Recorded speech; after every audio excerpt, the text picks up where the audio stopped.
वो समझ रही थी कि शायद एकदम से घर में बंद हो जाने की वजह से ऐसी कैफियत हो रही है। रात को सोने से पहले उसने सोचा कि कल वो इरम के घर जाएगी, फिर शायद उस पर छाई सुस्ती दूर हो। अगले दिन ज़ारा स्कूल, अब्बा और भाई दुकान पर गए। सारा ने अम्मी के साथ मिलकर घर का काम किया। फिर वो अलमारी से कपड़े निकालने लगी।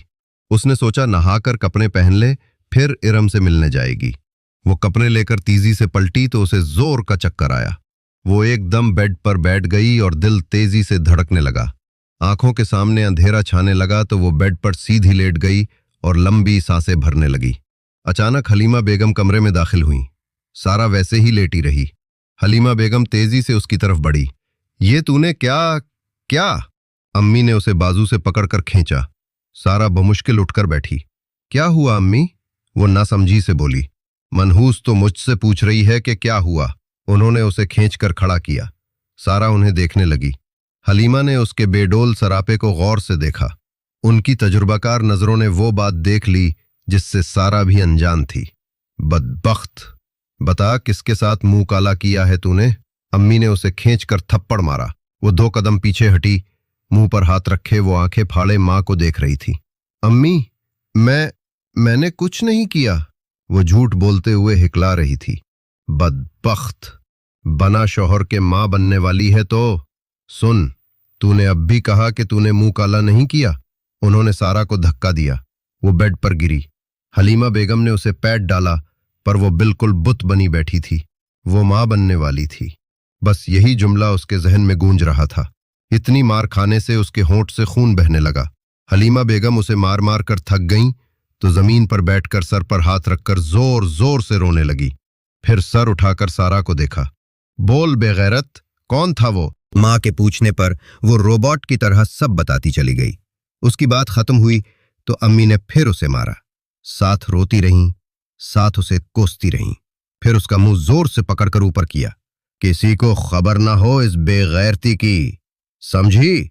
वरना तेरे बाप और भाई ने तेरी जान ले लेनी है। मैं इस मुसीबत से जान छुड़ाने का कुछ करती हूं। वो उसके मुंह को सख्ती से छोड़ उसे घूर कर कमरे का दरवाजा बंद करके चली गई। उनके जाते ही सारा जोर जोर से रोने लगी। अपनी आवाज का गला घूंप रखा था। वो नहीं चाहती थी कि पूरे मोहल्ले को पता चले कि वो बदकिरदार है। वो बहुत रोई थी, पर अब पछताने से कुछ हासिल होने वाला नहीं था।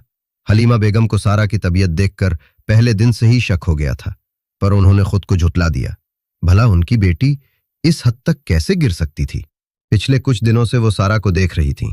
उसके सरापे में वाज़ेह तब्दीली आ रही थी। उनकी तजुर्बाकार नजरों से ये बात पोशीदा न रह सकी। अब हलीमा बेगम को अपनी बेटी को बचाना था।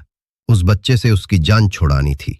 इसी दिन हलीमा बेगम ने शौहर से बात की कि उनकी बहन जो दूसरे शहर में रहती थी वो सख्त बीमार हैं, इसलिए वो और सारा कुछ दिनों के लिए उनके पास जाना चाहती हैं ताकि उसका ख्याल रख सकें। शौहर से इजाज़त लेकर वो अगले दिन ही सारा को लेकर दूसरे शहर अपनी बहन के घर चली गईं। वो जल्द से जल्द सारा का इसकाते हमल करवाना चाहती थीं, और ऐसा अपने शहर में रहकर करना मुश्किल था। उन्हें डर था कि किसी को खबर न हो जाए। हलीमा बेगम की बहन समीना बेवा थी। एक बेटा था जो मुल्क से बाहर था। हलीमा बेगम ने बहन के घर पहुंचकर उसे अपने साथ इस राज में शरीक कर लिया। माँ और खाला दोनों उस पर लानत मलामत कर रही थीं। सारा बिल्कुल खामोश बैठी उनकी बातें सुनती रही। सारी गलती जो उसकी अपनी थी। एक दिन आराम करके कल उन्होंने सारा को डॉक्टर के पास लेकर जाना था जो खुफिया तौर पर इसकाते हमल करती थी। अगले दिन वो सारा को लेकर एक लेडी डॉक्टर के पास गईं। डॉक्टर ने सारा का चेकअप किया। वो 4 माह की हामिला थी। चेकअप के बाद डॉक्टर उनके सामने बैठी। सारा भी एक तरफ रखी कुर्सी पर खामोश बैठी थी। इसतात हमल करना मुश्किल है, डॉक्टर ने फाइल देखते हुए कहा। क्यों डॉक्टर साहिबा? देखें, हमें ये बच्चा नहीं चाहिए। हलीमा बेगम जल्दी से बोले, आपकी बेटी बहुत वीक है। अगर इस्तात किया तो उसकी जान जा सकती है। डॉक्टर ने चश्मे के पीछे छुपी अपनी छोटी छोटी आंखें सारा के चेहरे पर जमाई, जबकि सारा जमीन को घोरती रही। डॉक्टर समझ गई थी कि बच्चा नाजायज है, इसलिए वो लोग किसी भी सूरत में बच्चे से छुटकारा चाहते थे। डॉक्टर को इस बात से मतलब नहीं था, इसे बस पैसों से मतलब था। पर इस लड़की की हालत खराब थी। डॉक्टर अपने लिए कोई मुसीबत खड़ी करना नहीं चाहती थी। फिर भी अगर आप कुछ कर सकती हैं तो प्लीज, समैना ने डॉक्टर को देखकर कहा। देखें बीबी, मुझे किसी मुसीबत में नहीं पड़ना। अगर ये ठीक होती तो मैं ये काम कर देती। डॉक्टर ने सारा की तरफ इशारा किया, फिर उन दोनों औरतों की तरफ देखा। पर अब मैं ये रिस्क नहीं ले सकती। इस काते हमल करना गैर कानूनी है, और अगर ये लड़की मर गई तो मेरा क्लिनिक बंद हो सकता है। डॉक्टर ने चश्मा ठीक करके उनसे कहा। वो लोग मायूस होकर वहां से उठ गईं। घर पहुंचते ही हलीमा बेगम ने अपना गुस्सा सारा पर निकाला। बेगैरत, तू मर जाए यही अच्छा है। वो दोनों हाथों से उसे पेट रही थीं। आपा, छोड़ो उसे, मर जाएगी। समैना ने बहन को रोका। सारा आंसू बहाती कमरे में चली गई। दोनों बहनें सर जोड़ के बैठीं कि अब आगे क्या करना है। फिर उन्होंने हल ये निकाला कि सारा यहीं समैना के पास रहेगी जब तक बच्चा पैदा नहीं हो जाता। अगले डिफेंस हलीमा बेगम वापस घर चली गईं। वहां उन्होंने सबको ये बताया कि समैना की टांग टूट गई है, इसलिए वो कुछ महीनों के लिए सारा को उनके पास छोड़कर आई हैं, ताकि वो घर का काम करे और खाला का ख्याल रखे। अब्बा को बुरा लगा था, पर हलीमा बेगम ने किसी तरह उन्हें अपनी बातों से मुतमईन कर लिया था। 4 माह से वो खाला के घर थी। शुरू में जब मोहल्ले वाली औरतें खाला से मिलने आतीं तो वो सारा को खोज भरी नजरों से देखती। उसे अपना आप बुरा लगता। फिर खाला ने पता नहीं उन्हें क्या कहानी सुनाई कि अब उनकी नजरों में खोज की जगह हमदर्दी होती। पर सारा को वो नजरें भी तीर की तरह चुभतीं। अब घर में कोई आता तो वो कमरे से बाहर नहीं निकलती थी। ज्यादातर वो अपने कमरे में ही रहती। उसे इस मासूम वजूद से नफरत महसूस होती जो उसके अपने वजूद का हिस्सा था, जिसे दुनिया में लाने का बायस वो खुद थी। उसका गुनाह नाकाबिले माफी था, पर उसे इस बात का एहसास न था। वो बस इस मासूम को कसूरवार समझ रही थी। उसमें एक बार खुद को मारने की कोशिश की, पर खाला ने उसे बचा लिया। जैसे जैसे डिलीवरी का वक्त करीब आता जा रहा था, सारा की हालत बिगड़ती जा रही थी। वो जब से खाला के घर आई थी सिर्फ 2-3 बार ही अब्बा और भाई से बात की थी। उसे हर वक्त डर लगा रहता कि उसकी चोरी पकड़ी न जाए। वो अब्बा से बात नहीं कर पाती थी। वो उनसे किस मुंह से बात करती? वो जानी थी, अपने माँ बाप के एतबार को मिट्टी में मिलाया था। कभी वो सोचती, अगर सच पता चल गया तो वो कैसे नजरें मिला पाएगी? कोई उस पर थूकना भी पसंद नहीं करेगा। अब्बा और भाई ने तो उसे मार देना था। और फिर जब वो अब्बास का सोचती तो उसका वजूद जहरीला हो जाता। इन 4 माह में उसने सबके बारे में सोचा था, सिवाय उस मासूम के जो उसके वजूद में पुल रहा था। सारा की फुफ्फो ने फिर रिश्ते की बात की थी। क्योंकि उमैर ने सऊदीया जाना था, इसलिए वो चाहती थीं कि जाने से पहले उसकी शादी करवा दें। अब की बार अब्बा ने हामी भर ली। सारा पढ़ाई तो वैसे भी छोड़ चुकी थी, तो अब्बा को यही सच लगा कि सारा की शादी कर देनी चाहिए। शौहर की बात पर हलीमा बेगम कुछ न कह सकें, पर अंदर ही अंदर डर रही थीं कि अगर उन्होंने सारा को वापस बुला लिया तो क्या होगा। यही सोच उनकी जान जला रही थी। वो अल्लाह से अपनी इज्जत रखने की दुआएं मांगती रहीं और अल्लाह ने उनकी इज्जत रख ली थी। अल्लाह पाक मांगने वाले को भी खाली हाथ नहीं लौटाता। उनकी दुआ भी सुन ली गई थी। उमैर का वीज़ा जल्द आ गया।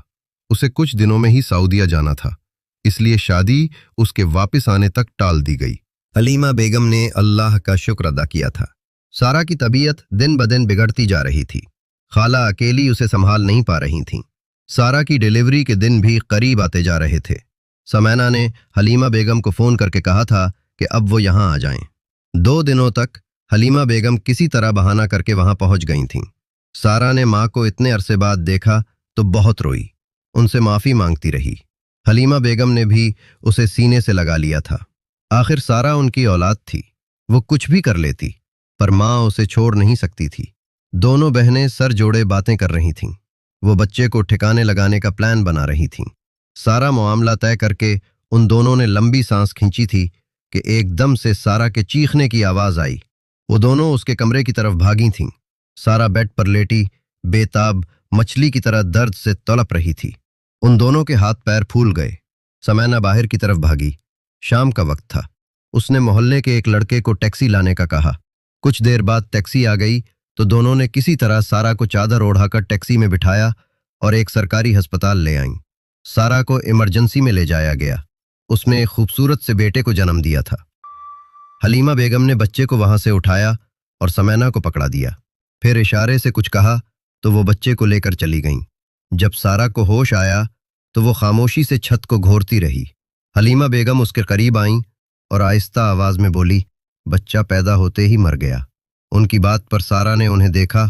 फिर एक तल्ख सी मुस्कुराहट ने उसके लबों को छुआ। बहुत अच्छा हुआ कि वो मर गया। وہ زہر خند لہجے میں بولی، پھر چھت کو گھورنے لگی۔ وہ سوچنے لگی، اگر اس کے باپ کو نہیں پتا اس کے بچے کا تو وہ کیوں فکر کرتی؟ اچھا ہوا مر گیا، ورنہ وہ خود اسے مار ڈالتی۔ زہر اس کی رگ رگ میں اتر رہا تھا۔ گیند کی پوٹلی، وہ سسکی سے بڑبڑائی، پھر سوچنے لگی، کیا وہ بھول رہی تھی کہ جس کو وہ گند کی پوٹلی کہہ رہی ہے وہ اس کے وجود کا حصہ تھا؟ وہ خود ہی تو گند میں ڈوبی تھی جس کا نتیجہ وہ بچہ تھا۔ وہ تو بے قصور تھا، اس نے تو کوئی گناہ نہ کیا تھا، پھر وہ کیوں گندا ہوتا؟ گندی تو وہ خود تھی، ہاں وہ خود تھی۔ وہ تڑپ کر رو رہی تھی، اس بچے کے لیے نہیں، وہ اپنے لیے رو رہی تھی۔ وہ پچھتا رہی تھی، اب تو اسے ساری زندگی پچھتانا تھا، پر وہ کچھ حد تک مطمئن تھی کہ اس کے گناہ کا گھر میں کسی کو نہیں پتا۔ اس کی ماں نے اس کے گناہ پر پردہ ڈال دیا تھا، وہ اس کے علاوہ اور کر بھی کیا سکتی تھی، پر وہ بھول رہی تھی کہ خدا کی ذات تو سب جانتی ہے۔ اس نے دنیا میں اس کے گناہ پر پردہ ڈال دیا تھا، پر آخرت میں اسے اپنے گناہ کی سزا ملنی تھی، جس سے وہ کہیں بھی بھاگ نہیں سکتی تھی۔ یخ بستہ ٹھٹھرتی رات تھی، اندھیرا 400 پھیلا ہوا تھا۔ ہواؤں کا شور اس سنسان علاقے کو خوفناک بنا رہا تھا۔ دور کچرے کے ڈھیر میں ایک معصوم پھول ایک کالے شاپر میں پڑا تھا۔ وہ بچہ جسے دنیا میں آئے کچھ گھنٹے ہی گزرے تھے، وہ اس دنیا کا تلخ روپ دیکھ رہا تھا۔ وہ رو رہا تھا اور سسک کر اپنا قصور پوچھ رہا تھا، سب سے شکوہ کر رہا تھا کہ اس کی کیا غلطی تھی جو اسے ایسے پھینک دیا گیا۔ وہ اپنے اللہ سے فریاد کر رہا تھا، اس نے تو ماں کا لمس تک محسوس نہ کیا تھا اور اسے یہاں لا پھینکا گیا۔ ٹھنڈی ہوا کا جھونکا آیا اور اس کی سانسیں رکیں۔ وہ سسک سسک کر تھک چکا تھا، پر اس کی آواز سننے والا کوئی نہ تھا۔ اب اس کی سانسیں بالکل مدھم چل رہی تھیں، سردی سے اس کا ننھا وجود نیلا پڑ چکا تھا۔ اچانک کتوں کے بھونکنے کی آوازیں آئیں۔ ہاں، وہ پاگل کتے کچرے کو سونگھ رہے تھے، شاپر پھاڑ پھاڑ کر اس میں سے چیزیں نوچتے ہوئے غرا رہے تھے۔ مدھم سانسیں لاتا وہ معصوم بچہ ڈر سا گیا، اسے خوف تھا ابھی وہ کتے اسے بھی نوچ ڈالیں گے۔ وہ اپنی جنم دینے والی ماں کو پکارنا چاہتا تھا کہ وہ اسے اپنے آنچل میں چھپا لے۔ وہ اپنے محافظ باپ کو بلانا چاہتا تھا کہ وہ اسے بچا لے۔ اسے ڈر لگ رہا تھا وہ کتے اسے مار ڈالیں گے۔ اس کی سوچ پر جیسے دور کھڑا کوئی تہکہ لگا کر ہنسا تھا۔ بننے والا اس فانی دنیا کا سیاہ چہرہ تھا جس سے وہ بچہ واقف نہ تھا۔ اگر ہوتا تو بھی یہ فریاد نہ کرتا۔ اسے کیا معلوم تھا یہاں لوگ اپنی ہوس مٹانے کے بعد اس جیسے کتنے ہی بچوں کو موت کے حوالے کر دیتے ہیں۔ جو ان کو پیدا کرنے کا باعث ہوتے ہیں وہی انہیں غلاظت سمجھ کر پھینک جاتے ہیں۔ اپنے نفس کی بھوک مٹا کر ان معصوم پھولوں کو موت کے حوالے کرتے ہیں، پھر پیچھے پلٹ کر نہیں دیکھتے کہ ان کے جسم کا حصہ کس حال میں ہوگا۔ وہ بے حس لوگ تو اپنی زندگی میں مگن ہو جاتے ہیں، پر ان پاک روحوں کو عذاب میں ڈال دیتے ہیں۔ انہیں تو شاید اس گناہ کا احساس تک نہیں ہوتا۔ یہی تو ہمارے معاشرے کی تلخ حقیقت ہے۔ گناہگار بچ جاتے ہیں اور بے قصور موت کے منہ میں چلے جاتے ہیں۔ پھر اچانک سے کالا شاپر کھینچا گیا۔